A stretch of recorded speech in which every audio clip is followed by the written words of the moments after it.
and welcome to News 6. I'm Shane Lockoff. Today's show is presented by Mrs. Sharon Peck and Mr. Snyder's 6th grade class from Wayne Trace Elementary in Payne, Ohio. In today's program, we'll show some very important people in our community. Our first story shows us how sweet it is. Jenna tells us about it. Beginning with just a few hives, Benjamin Stollers Honey started in 1925. Amy Sutton talked to Dara Stoller about his family business. How did Stoller Honey begin? It began with my father back in the 1920s. I was reading an old newspaper article that was written by the Journal Gazette just a few years ago. Just this afternoon it said that my dad started in 1920, and by 1925 he had 100 and some hives of bees. So that goes back quite a few years. Where are most of your bees kept? At the present time, we have most of our bees in this area, Amy, around 800 hives. We have some in central Ohio, around Columbus. We have around 300 in southern Wisconsin. We have about 800 in Illinois. Then we have some west of Fort Wayne in Indiana. We have about 3,000 hives altogether. What all do you do with the honey here at Stollers? Well, all that we produce, we process and sell either in bulk, large containers such as 660-pound barrels. We have a good bakery account. We sell out of Honey to Brown's Bakery just at Defiance. And we have other accounts that take glass, and then we buy a lot more honey we produce ourselves. How is the honey processed? Well, it's quite a lengthy process. We have to get it out of the barrels. We run it down through the ovens, and it goes in tanks downstairs in the basement. And from there, it's run through quite a series of heating and cooling and filtering, and it takes 24 hours before it's ready to bottle normally. Thank you for joining us on News 6. Well, it's a real pleasure to be part of News 6, and I sure appreciate you coming, and I'm glad we could work with you on your class project. Good luck in the future. Stoller has become the largest and oldest honey farm in the Midwestern United States. Our next important person gives us some interesting facts about our area. Leo Davis knows a lot about Paulding County. He is president of the John Paulding Historical Society, and Carrie Moore talked to him about our area.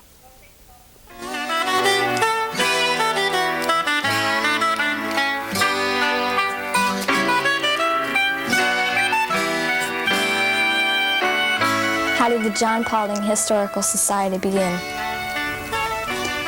The society was an outgrowth of the bicentennial celebration that the whole country celebrated in 1976 and 77. And those people who were most intimately associated with that celebration in Paulding County were reluctant to disband, and so we organized the John Paulding Historical Society in January of 1978. Do all the items come from Paulding County only? Not all of them come exclusively from Paulding County.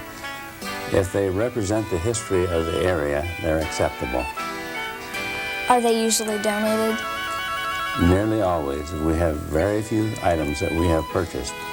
The only things we have bought are building materials or display units, not the display items. What types of items are in the building? Well, we have probably more items that depict life in Paulding County about 100 years ago, or as recently as 1930. What is the oldest display? Well, there's no contest as far as that goes. We have fossils from the Portland cement pit that we estimate are 350 million years old. What seems to interest people the most? I think the thing most people find of interest is a plat map of Paulding County for 1878. People find their family farms here, and this seems to be of great interest to them. Thanks for joining us on News 6. Well, you're quite welcome, and we're pleased at this opportunity to tell others about our effort here. Our next important community leader specializes in historical facts of our country. Bobby will give us the details. Reverend Jackie Lay has many interests, but loves history, especially the Civil War and Roman era. Eddie interviewed him about his fascinating collection of history.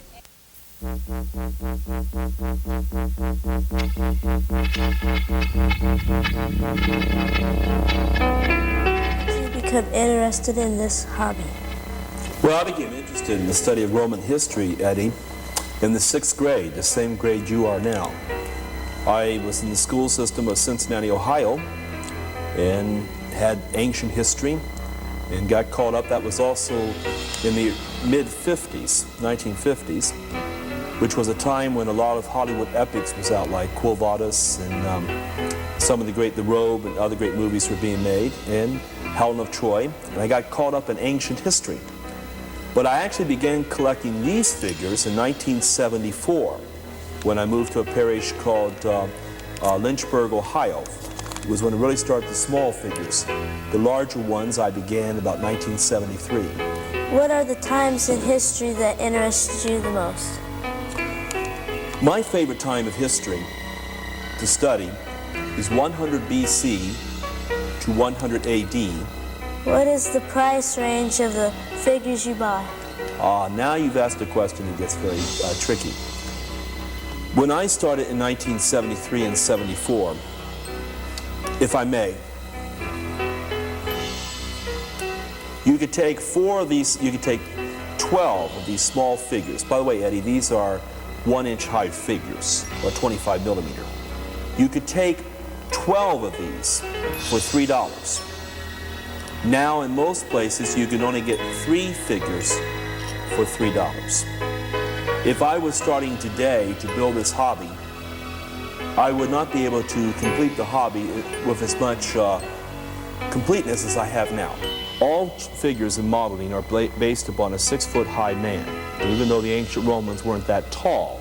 So if you're 6 foot high, Ed, and you want to see what happens to you after you've been shrunk 70-some times, that's your size there, and that's all the taller you're going to be. In our next story, Scott will tell us about another important person who likes working with wood. Rick Moore has turned a hobby into a business. He makes clocks out of wood. He talked to Shane Begley about this interesting craft.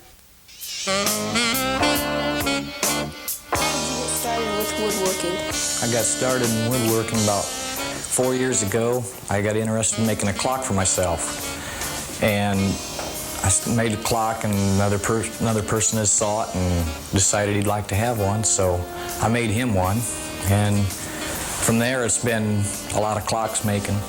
What types of wood do you use? Well, I use pine most of the time, it's white pine, although I have used walnut and cypress, with, as you can see, a few cypress clocks here.